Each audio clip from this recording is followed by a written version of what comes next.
खौफनाक मंजर। गांव के बाहर एक पुराना किला खड़ा था जिसे लोग भूतिया किला कहते थे। रात के अंधेरे में उसकी खंडहर जैसी दीवारें और टूटे फर्श किसी की भी रूह को कांपने के लिए काफी थे। लेकिन एक दिन राजेश और उसकी दोस्त सीमा ने तय किया कि वे इस किले की सच्चाई का पता लगाएंगे। शाम ढलते ही दोनों किले की ओर बढ़े।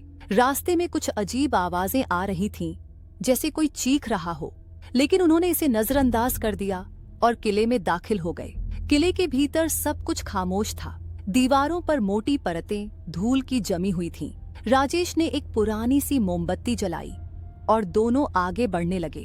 तभी अचानक किले के अंदर से एक हल्की सी ठंडी हवा चली और राजेश को महसूस हुआ जैसे कोई उसके ठीक पास खड़ा हो। सीमा, तुम्हें ये महसूस हो रहा है? राजेश ने कांपते हुए पूछा। सीमा कुछ बोलने ही वाली थी कि उसी वक्त किले की दीवारों पर कुछ काले कलूटे हाथ उभरने लगे, जैसे कोई अंदर से बाहर आने की कोशिश कर रहा हो। दोनों के रोंगटे खड़े हो गए। तभी एक खौफनाक हंसी सुनाई दी जो उनके कानों के अंदर तक गूंजने लगी। सीमा की आंखें भय से फैल गईं।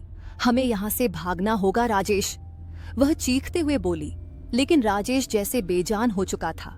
उसकी आंखें खाली और निःसंग हो चुकी थीं। किले के भीतर एक रहस्यमयी परछाई उभर आई और धीरे धीरे उनके पास आने लगी। वो परछाई धीरे धीरे राजेश को अपने भीतर समाहित करने लगी, जबकि सीमा की चीखें किले की दीवारों में खो गईं।